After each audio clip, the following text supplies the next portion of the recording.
News देंगे। Don't waste the message.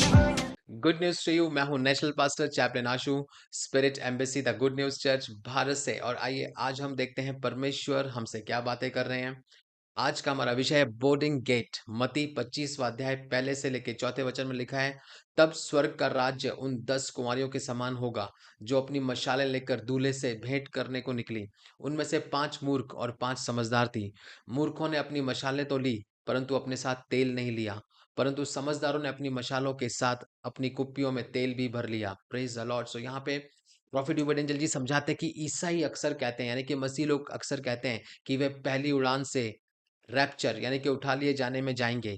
लेकिन बहुत कम लोग इस बात पर ध्यान देते हैं कि अगर वे उस उड़ान से चूक गए तो इसके परिणाम क्या होंगे।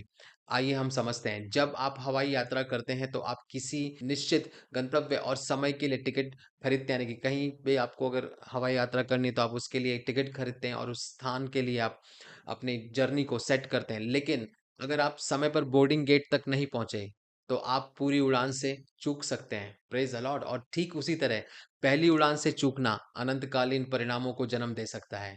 यीशु इस स्टोरी के द्वारा, इस दृष्टांत में आध्यात्मिक तैयारी की आवश्यकता पर जोर देते हैं, जो कुंवारी लड़कियों के द्वारा अपने दीपक और तेलों को तैयार रखने के निर्णय का प्रतीक है। यानी कि जब हम देखते हैं कि उन कुंवारी लड़कियों ने जिन्होंने दीपक और तेल को तैयार रखा, ये इस चीज को बता रहा है कि हमें आत्मिक तैयारी को चालू करना है। और वे यह भी दर्शाते हैं कि उनके साथ एक सशक्त और जीवंत संबंध बनाए रखना कितना आवश्यक है। Praise the Lord. सो हमेशा रैप्चर के लिए तैयार रहो, परमेश्वर का कार्य करते हुए और उसके राज्य में प्रभाव डालते हुए आप पाए जाएं। Praise the Lord. आइए हम आज की भविष्यवाणी की घोषणा को बोलेंगे। मैं रैप्चर के लिए तैयार हूं। मैं स्वर्ग की पहली उड़ान पर होने के महत्व को समझता हूं। निर्धारित समय पर मैं बोर्डिंग गेट पर तैयार रहूंगा। Hallelujah. Amen. Praise the lord. Good news to you and God bless you.